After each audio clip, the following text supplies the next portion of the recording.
यहां पे आपको एक क्वाड्रेटिक गिवन है, ये वाला P X square plus Q X minus R equal to 0 और इसके रूट है अल्फा बीटा। और फिर आपको ये गिवन है कि 1/अल्फा प्लस 1/बीटा दिस इज इक्वल टू 3/4। ठीक है, तो यहां से कितना आ जाएगा, यहां से आ जाएगा alpha plus beta upon alpha beta, this is equal to 3/4। अब सम ऑफ रूट्स कितना है, माइनस बी बाई ए।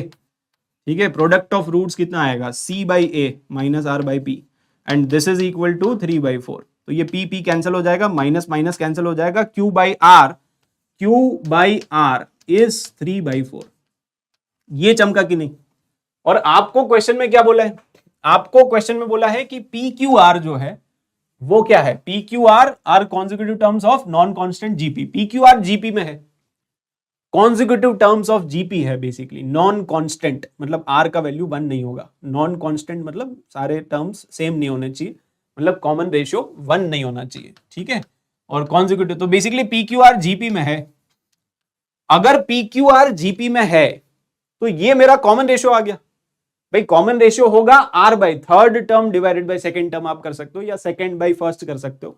अगर आपको कॉमन रेशियो निकालना है किसी भी जीपी का, कॉमन रेशियो कैसे निकालता है, कॉमन रेशियो निकालने के लिए या तो third term divided by second term कर दो, या आप second term divided by first term कर दो।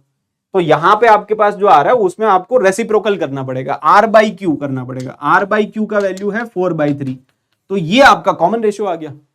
तो ये एक जीपी है जिसका कॉमन रेशियो आ गया, कितना आ गया, 4/3 आ गया। तो अगर कॉमन रेशियो आ गया तो ये वाला जो टर्म है ये पी है, अगला वाला आ जाएगा कॉमन रेशियो से मल्टीप्लाई करते जाओ। ठीक है, ये कॉमन रेशियो से मल्टीप्लाई कर दिया और फिर से कॉमन रेशियो से मल्टीप्लाई कर दो, तो 4²/3² इंटू पी आ जाएगा। ये समझ में आया कि नहीं, ये कितने लोगों को समझ में आया। बेसिकली कॉमन रेशियो आ गया ये, और कॉमन रेशियो आ गया तो पी में मल्टीप्लाई करते जाएंगे ना, पहला पी है, दूसरा आएगा पी आर, ये आएगा पी आर स्क्वायर। तो तीनों आ गया, पी का वैल्यू आ गया, क्यू का वैल्यू आ गया, आर का वैल्यू आ गया।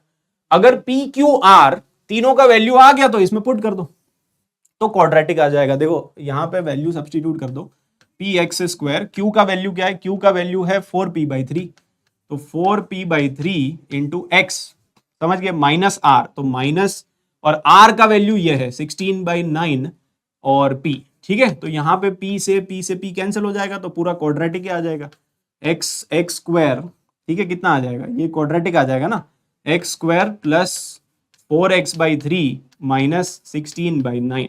आप एक काम करो, पूरे को 9 से मल्टीप्लाई कर दो ताकि थोड़ा सुंदर बन जाए। ठीक है, तो सुंदर बनाने के लिए कितना आ जाएगा, 12x माइनस 16 इक्वल टू 0, और इसके रूट है अल्फा बीटा।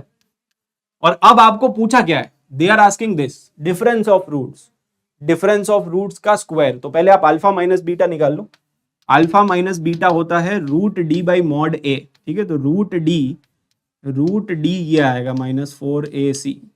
ठीक है, ये प्लस हो जाएगा और यहाँ पे 16 आ जाएगा, रूट डी बाई मॉड ए, तो नीचे 9, और इसका स्क्वायर पूछा है, इसको स्क्वायर कर दो। ठीक है, इसका स्क्वायर पूछा है, तो इसका स्क्वायर कितना आ जाएगा, ये देखो, ये 144 होता है, 16 इंटू 9 होता है 144, और ये भी 144, तो 144 इंटू 5 आ जाएगा, ऊपर ये आएगा 144 इंटू 5, और नीचे आ जाएगा 9 इंटू 9। अब आप जो भी कैंसिलेशन करना चाहो, ठीक है, क्या कैंसिलेशन कर सकते हैं, ये 16 टाइम्स आ जाएगा, तो अल्टीमेटली दिस इज 80/9 आ रहा है क्या, कैलकुलेशन करने के बाद we are getting this D, 80/9 is the answer. तो कितने लोगों को समझ में आया।